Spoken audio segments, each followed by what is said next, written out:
Lodha Developers is coming with an IPO. This is the first major real estate IPO in almost 8 years.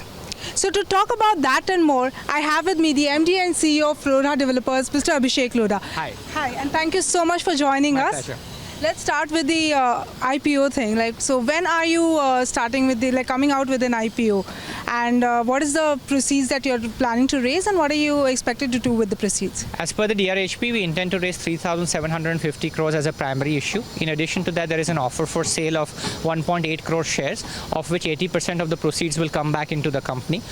So totally about 5,000 crores will come into the company, of which 4,500 crores will be used for prepayment of debt. Okay.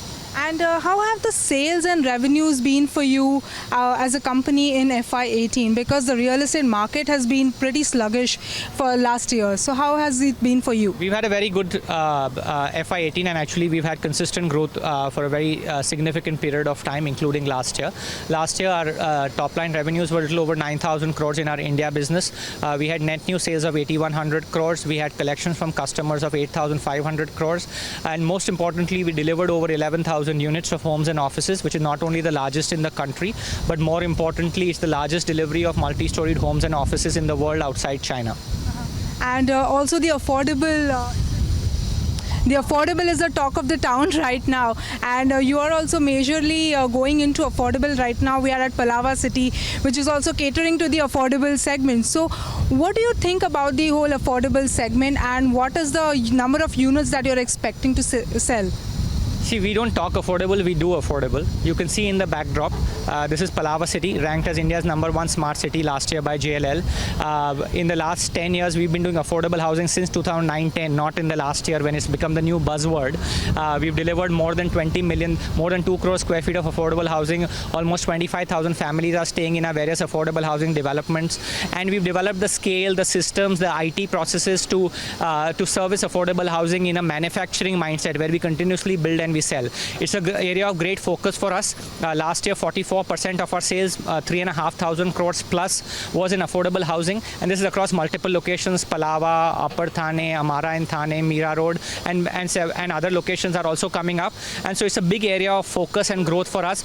We think we are by far the best at doing mid-income housing, affordable housing in this country, and we continue to focus on growth in that area.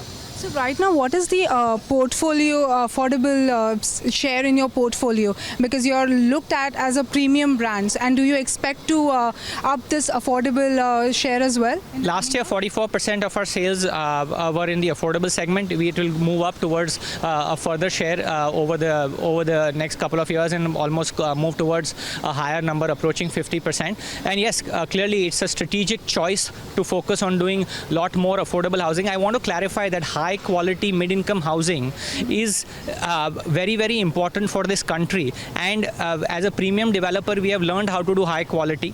And as a company with a very good setup in terms of construction and delivery, we know how to do it in large scale. And these two skills we are bringing together in doing the high quality affordable housing that you're seeing, including where you are today. And so talking about Palava, what is the investment that we are looking at in the next 2 years for your phase 2 here? See, Palava so far started in about 2009-10. Or in the last 7-8 years, we've sold more than 30,000 homes. More than 22,000 homes have been delivered. More than 1 lakh people are now staying in Palava. The entire ecosystem of sports, medical, education, etc. is all in place. The first offices have started this year. HDFC Bank is the anchor tenant, and we are creating a true live, work, learn, play environment, which is unmatched in the country. In terms of investment over the next couple of years, we continue to invest significant amounts of money into Palava, but because that's a forward-looking statement, I can't comment on it. All right.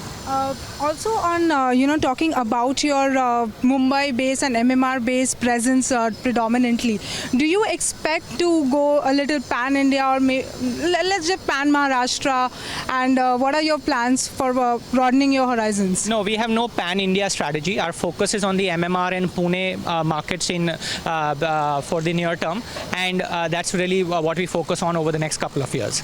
And also about luxury. The luxury market is perceived to be sluggish right now. What do you have to say about that? Because you have a lot of premium projects, especially in central Mumbai area.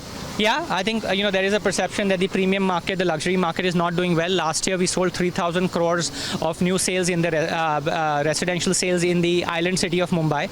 So again, where you deliver, where you have good quality product, people buy. And so what is the current unsold inventory that you have in your portfolio there? So we typically have about 3 years of undersupply because it takes 3 years to construct. So about 3 to 4 years, depending on the project, is the supply under construction. And finally, talking about the market, it is a big risk since you're coming out with an IPO as well and going public. So market, where do you see is headed in the next 2 years? Are we past all the sluggishness and the demonetization, RERA effects in the market? We believe the real estate market moves with the actual economy of the country. Last 6 months, the real economy of the country has started performing a lot better. We have seen that in our sales. Sales have picked up. Customer decision making has become shorter in time frames, more enthusiasm in buying. And we expect that real estates will do quite well as the overall economy gets better. All right. Thank you so much, Mr. Lodha, for talking to BloombergQuint.